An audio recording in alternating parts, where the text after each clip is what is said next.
Grade 9th अस्सलाम वालेकुम grade 9 बच्चों। आज हमारा टॉपिक है यूनिफॉर्म सर्कुलर मोशन। ठीक है, अब यूनिफॉर्म सर्कुलर मोशन। ठीक है, अब हमारे पास ना काफ़ी सारी ऐसी चीज़ें हमारी डेली लाइफ में जो सर्कुलर पाथ में मूव कर रही होती हैं। ठीक है, आप एक स्मॉल स्टोन लें, ठीक है, उसको एक स्ट्रिंग के साथ टाई करें और आप क्या करें कि दूसरा जो एंड है स्ट्रिंग का वो अपने हाथ, ठीक है, फिर उसके बाद आप क्या करें, आप ना स्टोन को ना रोटेट करना स्टार्ट कर दें। ठीक है, तो उससे क्या होगा कि जो आपका स्टोन है ना वो सर्कुलर पाथ में मूव करना स्टार्ट कर देगा।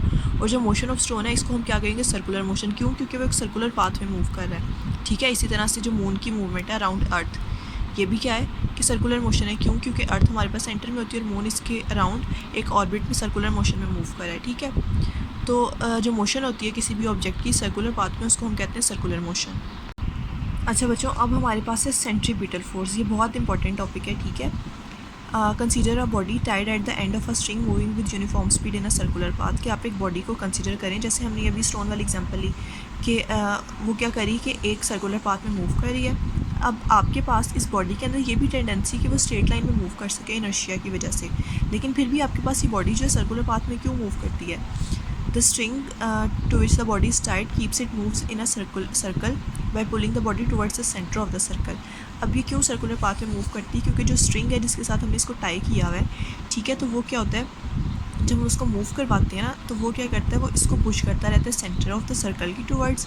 इसलिए क्या होता है कि आपके पास जो बॉडी है वो मूव करती रहती है सर्कुलर पाथ में। अब the string pulls the body perpendicular to the motion. अब देखें, अगर ये मूवमेंट इस तरह से है तो वो परपेंडिकुलर इसके पुश करेगा।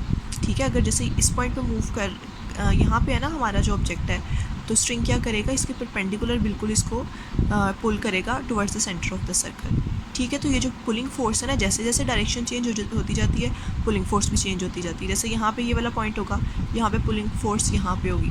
इस वाले पॉइंट पे अगर हम देखें तो पुलिंग फोर्स यहाँ पे होगी। ठीक है, क्योंकि जिस पॉइंट पे भी होगी उस पॉइंट के परपेंडिकुलर आपके पास पुलिंग फोर्स होगी, जो हमेशा क्या करेगी कि उस ऑब्जेक्ट को सेंटर ऑफ द सर्कल की तरफ पुल करेगी।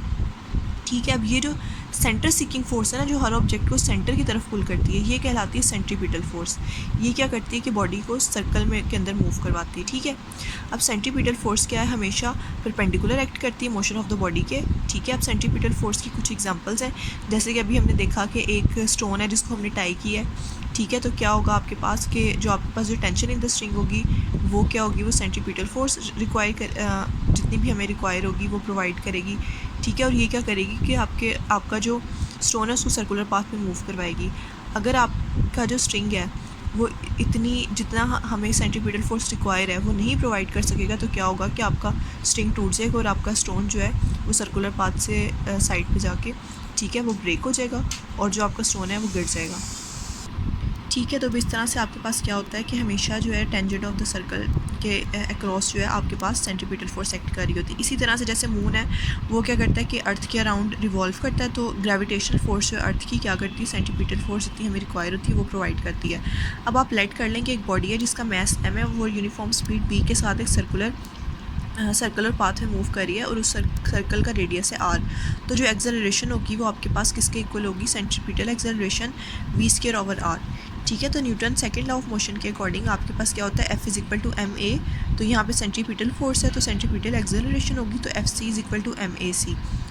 यहाँ पे हम सेंट्रीपिटल एक्सेलरेशन की वैल्यू पुट करेंगे तो आपके पास सेंट्रीपिटल फोर्स किसके इक्वल आ जाएगी, mv²/r।